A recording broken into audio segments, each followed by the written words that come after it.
guys! Magandang araw sa inyong lahat! Good morning sa inyong lahat, guys! And anong oras na ba? It's 10 na. 10 o'clock in the morning. So, guys, kilala niyo ba si King Solomon? Ang anak ni David na naghari sa Israel na sobrang prosperous ng country nila nung time niya. For 40 years! Okay? Siya ang anak ni David, ng Haring David. Si King Solomon. Si King Solomon ang pinakamatalinong tao na nabuhay sa mundo. Sabi sa history, sa world history, sabi sa school namin, nung high school. So, siya rin ang wealthiest o the richest man on earth, ang taong nabuhay noon sa daigdig na pinakamayaman sa lahat.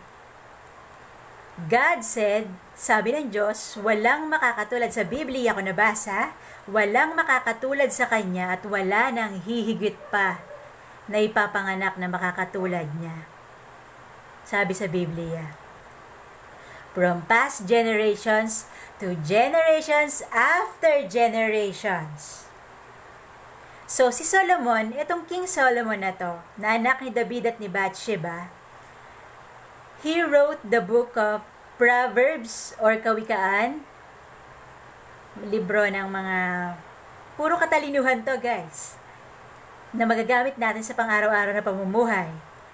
Ecclesiastes o Mangangaral, and Song of Solomon or Awit ni Solomon, na tungkol naman sa mangingibig at sa iniibig na babae. It's about the church and Jesus or God and the people. Okay? Ang mangingibig ang Diyos, ang babae tayo. Okay?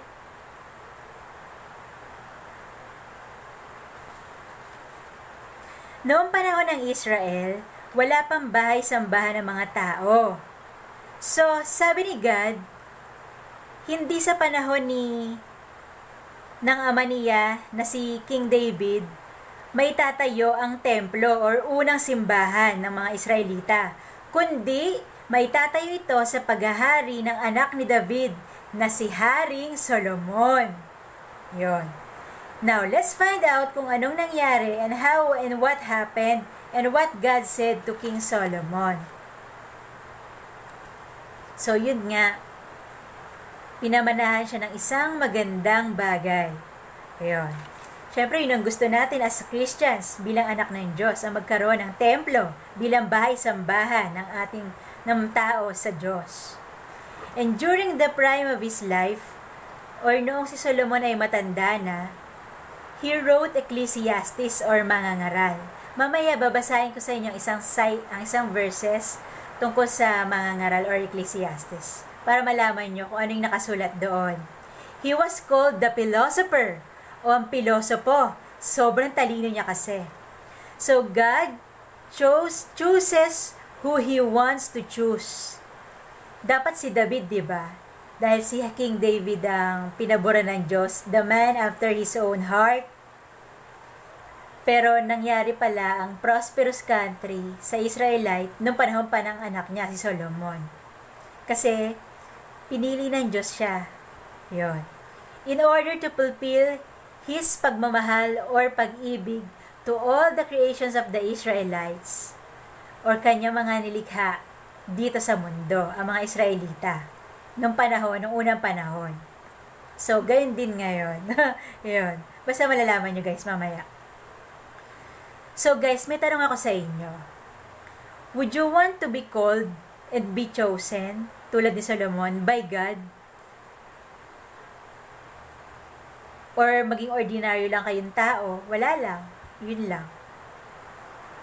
Para ma-fulfill nyo yung duty bilang isang child of God dito sa mundo na ito na punong-puno ng kasamaan because of Satan, the prince of this world, or gusto nyo lang na magawa lahat ng gusto nyo at maging Panginoon ng sarili nyong buhay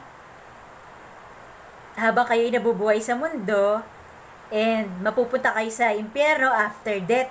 Gusto nyo ba yon? Ano gusto nyo? Yon.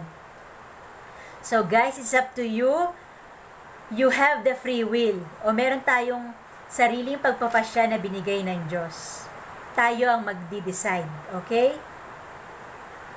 So, may babasahin ako sa inyo guys, galing sa mga ngaral, o Ecclesiastes na sinulat ni King Solomon nung panahon niya. Sabi rito, lahat ng nalalaman according to mga ngaral 12, verse 9 to 14. Lahat ng nalalaman ng mga ngaral ay itinuro niya sa mga tao. Pinag-aralan niyang mabuti ang mga kasabihan at sinubok kung ito'y totoo sa tunay na buhay. So, ganun nga. Pinipili niya ang mga salitang magdudulot ng kasiyahan at isinusulat ang katotohanan. Ang mga salita ng matalino na ito ay matulis na tulad ng tungkod na pantaboy ng kawan, tulad ng matulis na pakong nakabaon, pagkat buhat sa tanging pastol nating lahat. Anak ko, sabi ng sumulat, which is King Solomon, the philosopher himself, mag-ingat ka sa mga bagay na wala nito, na walang karunungan. Hindi matitigil ang paggawa ng iba't ibang aklat, yun nga, dahil sa karunungan, at ang labis na pag-aaral ay pahirap sa katawan. Pero sa kabila ng lahat ng ito, isa lamang ang aking masasabi, sabi ni King Solomon, ang pinakamatalinong tao at pinakamayaman na tao na nabuhay sa buong mundo. Matakot ka sa Diyos at sundin mo ang kanyang mga utos. Bakit kamo? Sapagkat ito lang ang buong katungkulan ng lahat ng tao sa daigdig. Kung hindi mo magagawa ito, hindi ka masisiyahan. Okay? Yun.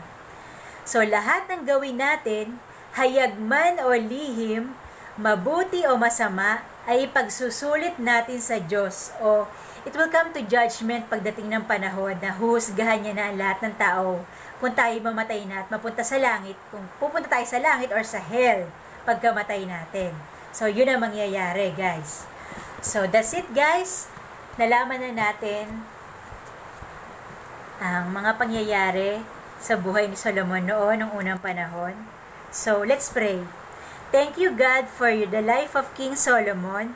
We've learned so much from him na ang learning ay coming from you, O God. I pray that we could do your will. Kalooban mo ang masunod namin while we are still alive, habang nabubuhay pa kami sa mundong ito. I love you. We should love God. We should love you, O God. We love you because your love never ceases, never fails. Hindi nagbabago ang pagmamahal mo sa amin noon, ngayon at magpakailanman, forever. So, in Jesus' name, this we pray. Amen. Hallelujah. So, that's it, Pansit. Thanks for watching and have a nice day. Bye for now. See you next time and God bless us all. Mwah. I love you with the love of the Lord. Happy morning. Bye, everyone.